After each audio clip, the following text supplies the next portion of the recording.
I am surprised of how many stories have branched off from the women's Final Four. Yes. And what's the next headline that will be made from this? Our First Lady, Jill Biden, wants to invite Iowa as well as LSU because the champions go to the White House. And she says, we hope LSU will come. But, I'm going to tell Joe I think Iowa should come too because they played such a good game. That from the First Lady. I mean, imagine the drama of Iowa and LSU there together, which won't happen, I don't think. But I don't think there's any drama. Like, there's no. Well, I'm saying between like Angel Reese and there's no. Caitlin Clark's going on ESPN today. Like, I love her. No one should ever criticize Angel Reese for any decision she ever makes. She is beyond criticism completely. She's the greatest player of all time. We both competed. I mean, it's just there's no animosity from Caitlin Clark to her. But right. But Angel Reese continues to float out Angel Reese's complaints. animosity is to everyone who called them quote hood throughout the year. That's her animosity, but it's not. Caitlin Clark was just the figure for which she pointed that animosity in that moment. She doesn't hate Caitlin Clark. Are we really going to give the runner-up a trip to the White House? If you're Iowa, do you take it? I mean, yeah. I am of the belief that anytime you get invited to the White House, you go to the White House. Sure. I don't care if you agree or disagree with the president that's in the White House. I said this forever when people would, if Donald Trump invites me to the White House, I'm not going. Shut up. It's the president. You go and say, right. I don't care if you hate Joe Biden. Go meet Joe Biden and go to the White House if you get invited as an athlete. So regardless of politics or anything else, you go to the White House when invited. If you're Iowa, I do think it's dumb to want to go to invite the runner-up to the White House when it's the champion that goes. And someone else who thought it was dumb is Shannon Sharpe. And he said this on Fox Sports. We're going to play you the clip, but he thought it was dumb for a very different reason than I thought it was dumb. Here is Shannon Sharpe explaining why Joe Biden should not invite the Iowa Hawkeyes women's basketball team to the White House. Skip, that's the part of winning a national championship. That's the part about winning the Super Bowl, the World Series, or the NBA title. Guess what, Skip? We get invited to the White House. Yep. The losers don't get anything. This is not a participation award, and that's what's watered down sports in America. Yeah. Little Johnny and little Susie get an award just because they were on the team, although they didn't win anything. All the teams, if you were in the league, you get a trophy. No, winners get a trophy. That's what life is about. You got to win. Skip, I don't what do I get by sitting at home doing absolutely nothing? I don't get a paycheck. I don't get anything. I don't get the rewards of winning. And she's like, well, give her a break. She doesn't understand. She was in attendance. She was in attendance. She saw what was going on in the arena. She knows the backdrop of this story. The #1 trending topic. What was, Skip? It wasn't that LSU won.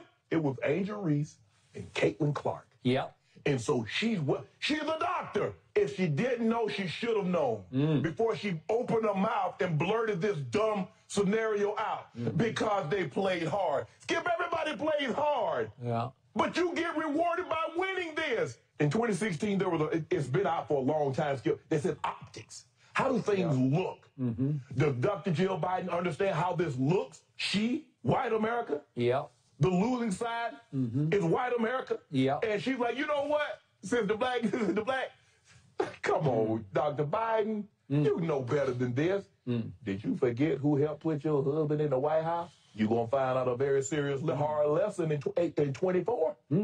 You'll be like a Kentucky or Duke freshman. You'll be one and done. Now play with it if you want to. Now you try to appeal to a certain group that don't give a you-know-what about your husband, that every chance they get, you see how popular you are. You see how popular your husband is? Yeah. I tell you what, he'll drop another 5% if he do this. That's Shannon Sharpe there on Undisputed on Fox Sports, FS1. I mean, what he's saying, while it sounds, the last part, everything he said in the build-up to it, I agree with about participation trophy. And first off, has Dr. Jill Biden ever watched a sporting event? that a 17-point win is not an all-time classic game. That was not a great game in terms of being close throughout. They were down 22. They came back and made it a 7-point game. And then LSU sprinted ahead again and won easily. So it wasn't this all-time great game. A lot of points scored. It was great with the end and the drama and everything else. So I don't disagree with what he said in the start.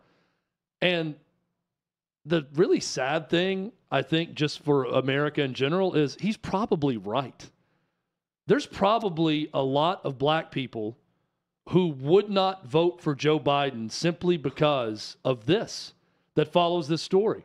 Because it looks like he is pandering to the lily white angel of basketball in Caitlin Clark, who struck down mostly black South Carolina in the semi, and then went against mostly black LSU in the final and lost, and now as a participation trophy, and here's your bag of cookies before you leave. Oh, we're going to make an exception now because you played so hard and you played so great.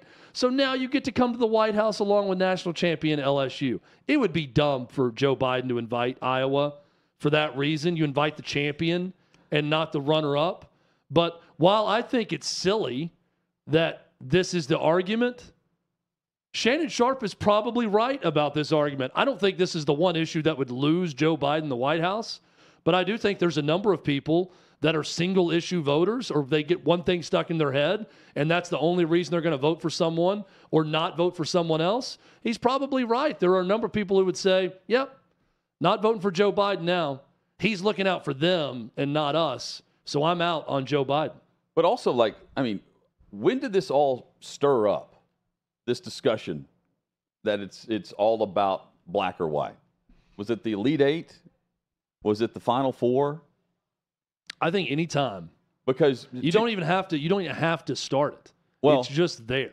But we did see where Coach Staley, in the postgame presser after they lost for the first time in, what was it, 60-something games?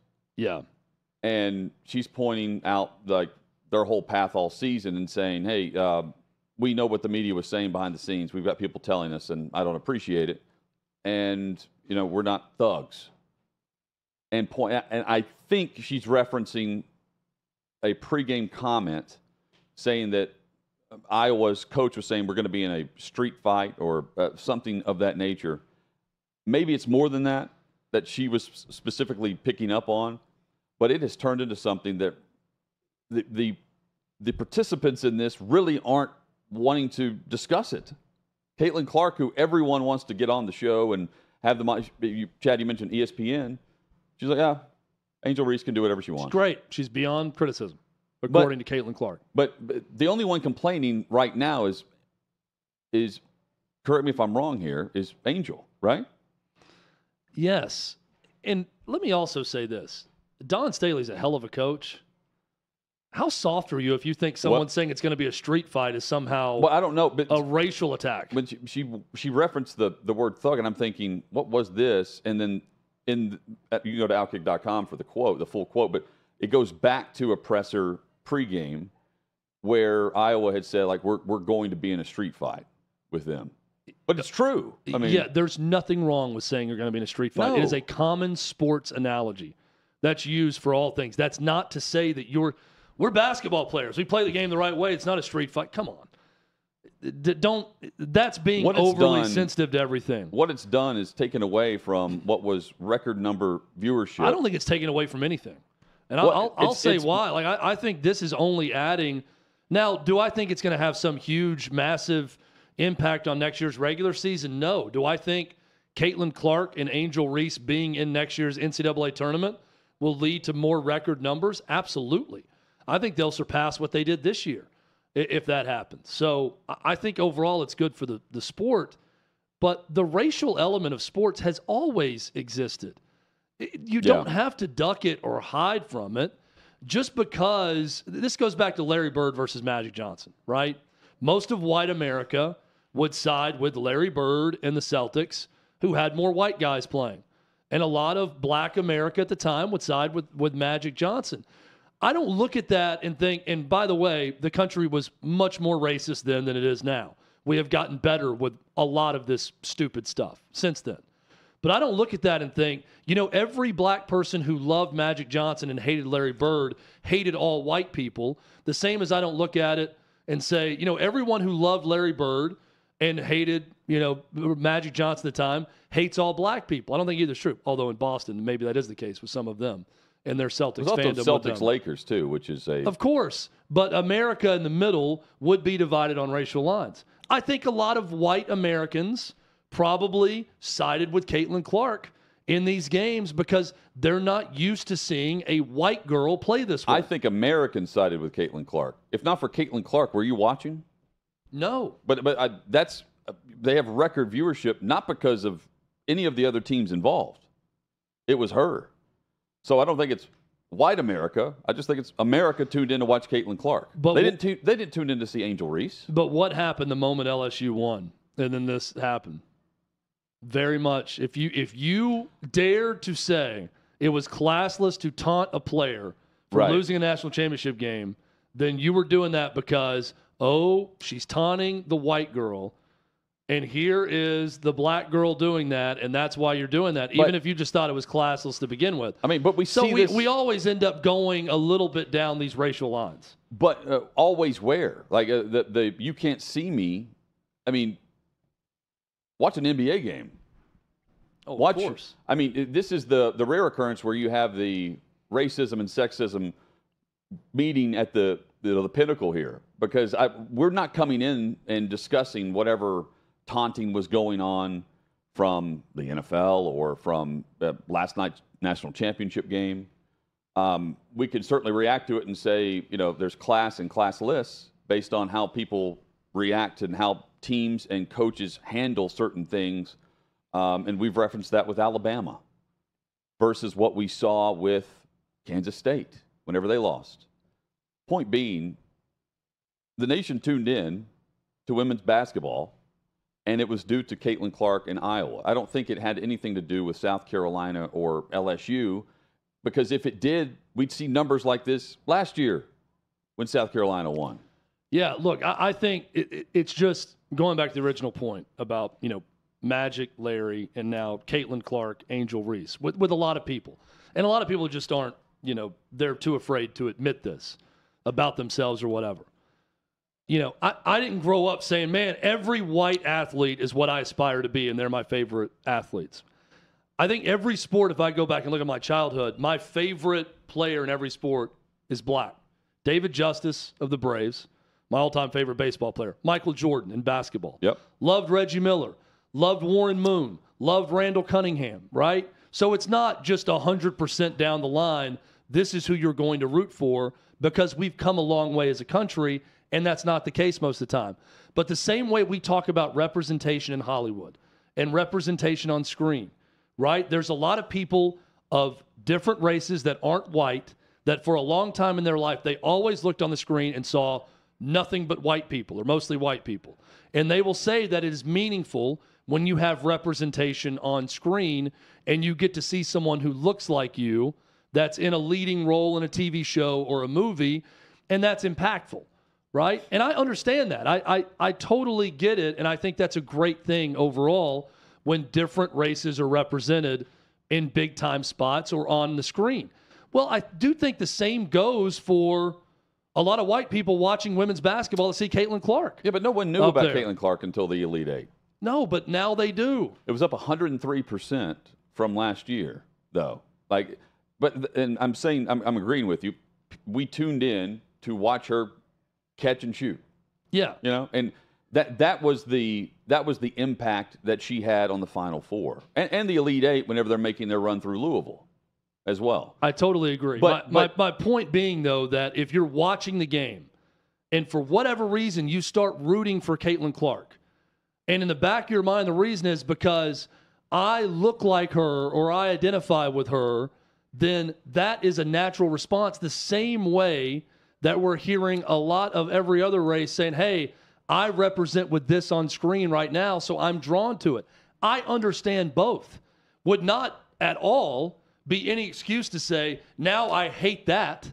I hate Angel Reese and LSU for that reason. You can watch that game and respect both. But no one. I watch LSU play with Kim Mulkey as the coach and how outgoing she is and outlandish she is with her outfits, and think I can respect both parts of the way this game is played, right? But the contrast is what's fun.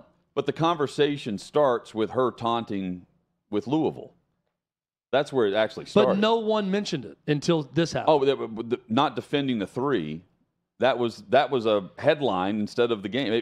I just find all the coverage of it odd, considering I don't find the participants all that insulted with their trash talk. I find what Angel Reese did far worse than what Caitlin Clark did. But I don't. But I guess what I'm saying is, I've seen that before. Yeah, but we're once again going down the. If you can't acknowledge what Angel Reese did as being far more dramatic than what Caitlin Clark did, then you are dividing it down a racial line and saying you're only mad at Angel Reese for this reason. I don't care, because I think overall I look at it as an interest thing. And I'm way more interested now in the women's game. Oh, for sure. In this rivalry because of what Angel Reese did. So I say thank you to Angel Reese for doing this, because you've now given me interest in something otherwise I wouldn't give a damn about. So I appreciate that. I like the showmanship aspect of it. But if you're also going to argue that Caitlin Clark, when they slowed it down, you could barely see her do this one time across her face with a stone-cold killer look on her face. To the bench. Towards the bench, either her bench or maybe the Louisville player that was passing, is the same as Angel Reese on the free throw line in her face doing it, and then coming up to her as the seconds are ticking down and following her on the court doing it over and over. It's not the same thing. It's just not. One's over the top. One was over the top. But it's in response to the same gesture or the taunt. Right. Same thing, but over the top.